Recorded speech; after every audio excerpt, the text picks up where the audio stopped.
اس نے میری اطاعت کی، اور جس نے میرے مقرر کردہ امیر کی نافرمانی کی اس نے میری نافرمانی کی۔ تو انہوں نے کہا یہ تو امیر ہے، تو انہوں نے کہا تو نے اگلا اسرائیلی حدیث کا پڑھا، اذا امر بمعصیت فلا سمع ولا طاعت، جب امیر کسی معصیت گناہ اور شریعت کے خلاف حکم دے نہ سمع ہوگی نہ اطاعت ہوگی۔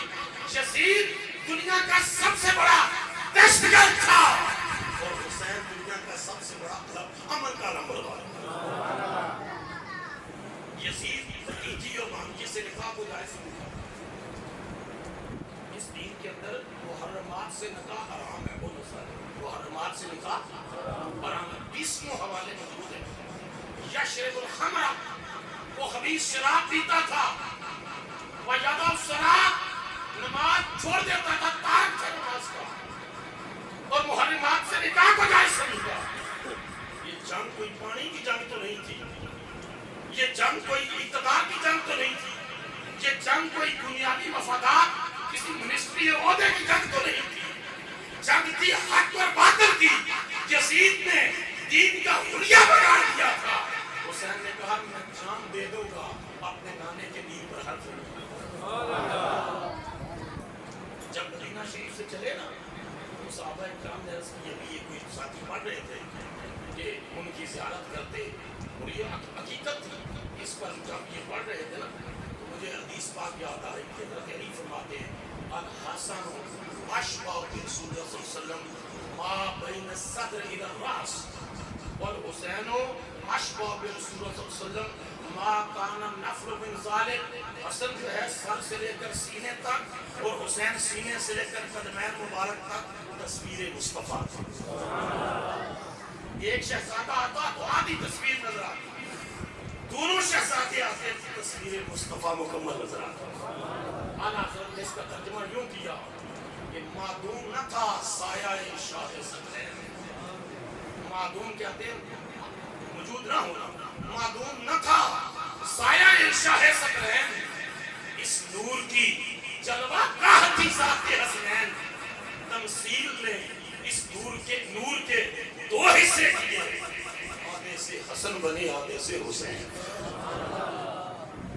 جب مدینہ شریف چھوڑا نا تو صحابہ نے کہا حضور آپ کی زیارت کرتے ہیں، ٹھنڈ پڑ جاتی ہے، سرکار کی یاد ستاتی ہے، آپ کا آ کر دیدار کر لیتے ہیں، آپ نہ مدینہ شریف چھوڑ کر جائیں۔ آپ نے فرمایا میں اس مدینہ شریف کی حرمت اور اس کے تقدس کے پیش نظر یہاں سے جا رہا ہوں تاکہ میری وجہ سے کر کے حرمت مدینہ پر پامال نہ ہو۔ لیکن جو آخری سلام کیا کسی نے بڑا خوبصورت کشی کی، اس نے کہا ہاتھ جوڑ عرض امام کی، ہاتھ جوڑ عرض امام کی تھی، تیرا پیارا حسین سے شان چلے آئے۔ نانا جان کی بارگاہ میں آخری سلام کیا، جس سرزمین پر پیدا ہوئے تھے، جہاں سرکار کا عہد مبارک دیکھا، سیدنا صدیق اکبر کا عہد مبارک دیکھا، فاروق اعظم کا عہد مبارک دیکھا، عثمان غنی کا عہد مبارک دیکھا، مولا علی کا عہد مبارک دیکھا، آج جا رہے ہیں۔ ہاتھ جوڑ عرض امام کی تھی، تیرا پیارا حسین سے شان چلے آئے، تیری مہر نبوت تے مہر والا چڑھ کے نیزے تے پڑھ قرآن چلے آئے۔ اب ایک سکینہ تے شہر بانو نانے اکبر آواز جوان چلے آئے، ایسا پھر مسافر نہیں آونا، تیرے دین تو ہون قربان چلے وہاں سے مکہ مکرمہ اور مکہ مکرمہ سے کربلا۔ یہ تو پہلے خبریں موجود تھیں، اب ایسا نہیں ہے۔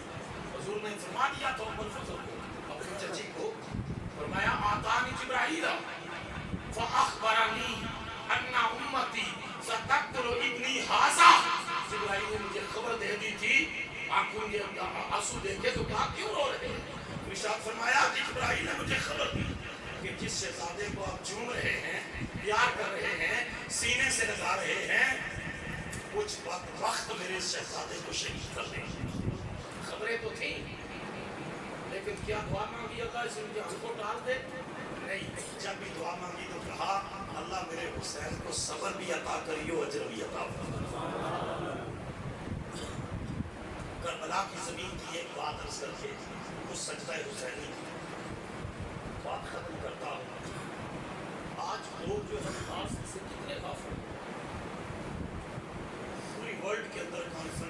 ہوتی ہیں, ٹائٹل ہوتا ہے, سیمینارز ہوتے ہیں, کی آف سکسیس, کامیابی کی چابی, کامیابی کی چابی. اس کے اوپر وہ لیکچر دیتے ہیں, پریزنٹیشنز دیتے ہیں کہ اگر آپ یہ بزنس اسکلز ڈیولپ کر لیں تو آپ بڑا بزنس کر سکتے ہیں, کامیابی ہو سکتی ہے. میں انگلینڈ, یورپ, امریکہ میں کہا کہ مومن کے لیے کی آف سکسیس کیا ہے, کامیابی کی چابی کیا ہے. جب اس کی مسجد کے میناروں سے آواز آتی ہے نا, حیا علی الصلاۃ, کم ٹو دا پریئر, حیا علی الفلاح, اس کا ترجمہ کر لے اردو میں, انگلش میں, اس کا مطلب ترجمہ یہ ہے کم ٹو دا سکسیس, کہ جہاں آ کر سجدہ کرنا تیرا کام ہے, جہانوں کی کامیابی کا تاج عطا کرنا تیرے رب کا. فاروق اعظم کس یونیورسٹی کے پڑھے ہوئے تھے, مگر آج اسکینڈینیوین ویلفیئر سسٹم سارے کا سارا فاروق اعظم کا اپنایا ہوا. امریکہ کے پریزیڈنٹ نے کہا کہ ہمارا سوشل سیکورٹی کا سسٹم 65 سے بندہ کراس کر جائے, اسٹیٹ گورنمنٹ اس کو پینشن دے گی, چاہے وہ ٹیکسی چلاتا ہے, چاہے وہ گیس اسٹیشن پر کام کرتا ہے. یہ سوشل سیکورٹی کہ اس کو معاشی تحفظ دینا ہے. اس نے کہا یہ مسلمانوں کے خلیفہ علی اکبر, یہ ہماری بدقسمتی ہے کہ یہاں مسجد میں نماز خدا کی ہو رہی ہے, اسمبلی میں نظام کفر کا چل رہا ہے. بدقسمتی ہے, قرآن کھول کے یہاں بیٹھا ہے اور بازار میں چلے جاؤ تو جھوٹ پہ جھوٹ بک رہا. میں یہاں آ کر کمپیریزن کرتا رہتا ہوں مغرب کے معاشرے سے یہاں کے معاشرے. اگلے دن میں بیکری پر گیا کہ میں کہا یہ اللہ کے بندے سودا لینے کے لیے آئے ہیں, کہ چہرے پر اتنا غصہ کہ جس طرح ہم یہ اٹھا کر بھاگ جائیں گے. میں نے کہا کہ امریکہ کے اندر جب کسٹمر آتا ہے تو ویلکم کرتے ہیں مسکراہٹ کے ساتھ. جب اس نے سودا لیا پیمنٹ کی تو وہ کہتا ہے thank you, see you later, آپ کا بہت شکریہ, ہم دوبارہ بھی امید کرتے ہیں کہ آپ آئیں گے. میں نے کہا یہ جو بزنس ٹریڈ اور بزنس کی یہ اصول اپنایا ہے نا, 1500 سال پہلے ہمارے آقا علیہ السلام نے فرمایا تھا تبسمک فی وجہ اخیک لک صدقۃ, جب تو اپنے بھائی سے مسکرا کے ملتا ہے اللہ تجھے صدقے کا ثواب عطا فرماتا ہے. یہاں دو سسٹم چل رہے ہیں, مسجد کے اندر خدا کا کی عبادت ہے, مارکیٹ کے اندر, بازار کے اندر حرام سادگی ہو رہی ہے. اس وجہ سے خدا کا فضل نہیں ہے. اسمبلی میں کفر کے نظام کے اوپر اسلام کا نظام کہاں ہے؟ امام حسین کی ساری جنگ یہ تھی کہ باطل کے خلاف, ظلم کے خلاف, فسق کے خلاف, ناانصافی کے خلاف, جبر کے خلاف, اس نظام کے خلاف امام حسین نے ساری جنگ کی ہے. اور مجھے آگے سے بندہ کہتا ہے کہ تو پتہ نہیں ہے ایس ملک نے ڈپریشن کہتے ہیں. میں کیا میں اتنے کالج اور یونیورسٹی بھی پڑھی ہے تو میں لیکچر بھی دینا اس ڈپریشن کا روٹ کتنے, ڈپریشن کیوں آتا ڈپریشن. ڈپریشن اس وقت آتا ہے جس وقت انسان دے اندر گلٹ ہوتا ہے, گلٹ. ڈپریشن کا روٹ گلٹ ہے, تو دوسرا کا حق مارے تھا. ڈپریشن روم کا سفیر آیا مدینہ طیبہ اور پوچھا تمہارے بادشاہ کا محل کے حق کدھر ہے. انہوں نے کہا ہمارا بادشاہ کوئی نہیں. انہوں نے کہا نہیں, جو تمہارا حکمران ہے دنیا کانپ رہی ہے, اس کا محل کدھر ہے. انہوں نے کہا بادشاہ تو کوئی نہیں یہاں ہوتا, اس کا دربار کدھر ہے. کہا یہاں کا دربار. تو تمہارا ہیڈ کون ہے؟ اس نے کہا ہمارا ہیڈ تو عمر ہے, وہ دیکھو بیت المال کے اونٹ چلا رہا. اور قریب جا کر کہتا ہے کہ ہمارے تو اتنے سیکورٹی گارڈز ہوتے ہیں, وہ آپ کو اپنی جان کا ڈر نہیں ہے. امیر المومنین فرماتے ہیں میں کسی سے ظلم نہیں کیتا کہ مجھے کسی بھی طرف ظلم کا اندیشہ نہیں ہے. یہ تب آتا ہے جب آپ نے بھائی کا بھی حق مارا ہوا ہے, بہن کا بھی حق مارا ہوا ہے, بیٹی کا بھی حق کھایا ہوا ہے, پڑوسی پر بھی ظلم کر رہے ہیں, خاندان کے اندر لڑائیوں کی لڑائیاں ہیں. اور آپ کہیں گے میں چاولوں کی دے کر بخشا گیا ہوں, چاولوں کی چال دے کے چڑھائی. امام حسین کی تو بخشش ہو گئی ہے, عمرہ کر لیا تو بخشش ہو گئی ہے, حج کر لیا تو بخشش ہو گئی ہے. یہ دین کا کوئی تصور نہیں ہے, وقت نہیں ہے. اگلے دن ایک درویش بابا جو ان کے پاس میں تھا, انہوں نے کہا جی بندہ آیا میرے پاس, کہتا جی کوئی وظیفہ دے، میں نے کہا تو کرنا کوئی نہیں، میں نہیں کروں گا، عرض دیتا میں کروں گا۔ میں نے کہا کہ کاروبار کرنا ہے تو جھوٹ نہیں بولو، بولو جھوٹ، سارے بولو نا تسی جھوٹ، اسے بھی کہہ دیو انشاءاللہ سے جھوٹ کہنا۔ میں دکان پہ گیا، گاہک آیا، وہ چیز مانگی تو میری عادت بنی تھی جھوٹ بولنا، میں نے کاپی پر لکھ لیا، یہ خود اس نے سنایا مسجد میں۔ پھر اگلا گاہک آیا، جھوٹ بولا، لکھ لیا۔ دکان بند کرنے تک 56 جھوٹ میں بول چکا تھا۔ میں نے کہا میں تو حلف دے کر آیا تھا، میں نے 56 جھوٹ، اور ایسے شخص کو آپ کہیں گے یہ 10 آج کل کیے 50 عمریں اس نے قتل کیے، اس نے اتنی دیکھیں چڑھا دی ہیں، اس نے اتنا کچھ، تو آپ کیا تصور کر سکتے ہیں؟ نبی پاک کا کوئی بعض خطبہ ان 2 جملوں سے خالی نہیں ہوتا تھا، لا ایمانہ لمن لا امانت لہو ولا دین لمن لا عہد لہو۔ اس شخص کا کوئی ایمان نہیں ہے جس کے اندر امانت داری نہیں، اور اس کا کوئی دین نہیں ہے جو وعدے کا پابند ہے۔ امام حسین کی ساری جنگ اس خیر کے لیے تھی، حق کے بول والا کے لیے تھی، عدل اور انصاف کے لیے تھی، دنیا کو خیر اور بھلائی عطا کرنے کے لیے تھی، اور یزید ان چیزوں کو کمال کر رہا تھا۔